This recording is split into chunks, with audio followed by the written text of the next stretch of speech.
நமது ராசி அறக்கட்டளையின் ஜோதிடம் தொடர்பான பதிவுகளை தொடர்ந்து பார்த்து வரும் வலைத்தள அன்பர்களுக்கு வணக்கம்.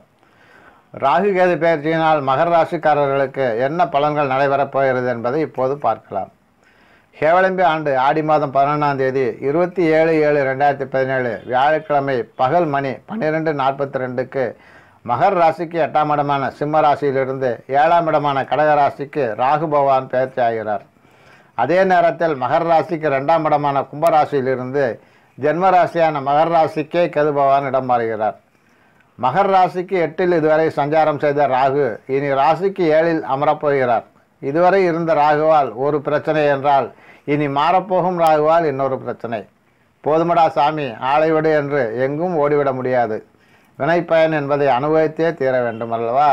ஆனால் பயம் வேண்டாம்.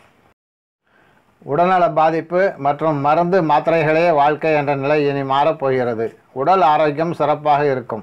நமக்கு ஏதாவது ஆகிவிடுமோ என்ற பய உணர்வு மாறி மனதில் தைரியம் உண்டாகும். ராசிக்கு 7ஆம் இடம் என்பது கணவன் அல்லது மனைவியை குறிப்பிடும் இடமாகும். இந்த இடத்தில் ராகு என்ற விஷப்பாம்பு குடியேறினால் என்ன ஆகும்?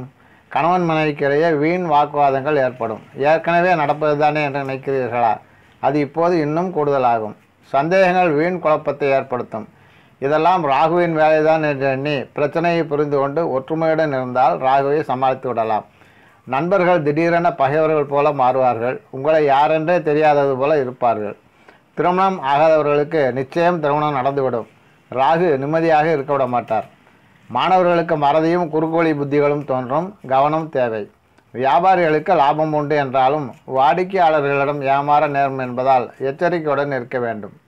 அரசியல்வாதிகளுக்கு செல்வாக்கு உயரும். இனி ஜென்ம ராசிக்கு வந்துள்ள கேது என்ன செய்வார் என்று பார்க்கலாம். ராசிக்கு 2ஆம் இடத்தில் இருந்த கேது ஜென்ம ராசிக்கு வந்துள்ளதால் ராகுவின் 7ஆம் பார்வையால் நிகழும் கெடு பலன்கள் சற்று குறைய வாய்ப்பு உண்டு. கோபம் எழுந்தால் கூட அதை கட்டுப்படுத்தும் மனப்பக்குவத்தை கேது தருவார். எதை செய்தாலும் யோசித்து நிதானத்துடன் செய்ய வைப்பார். குறுக்கு யோசனைகளை ராகு தருவார் என்றால் அது தவறு என்று ஜென்மத்தில் உள்ள கேது தடுப்பார். அதையும் மீறி வினைப்பயனால் தவறுகள் நேர்வது உண்டு. ராகு கேது பெயர்ச்சினால் மற்ற ராசிக்காரர்களுக்கு எப்படிப்பட்ட பலன்கள் நடைபெறும் என்பதை எமது அடுத்த பதிவுகளிலே தொடர்ந்து பாருங்கள். நன்றி.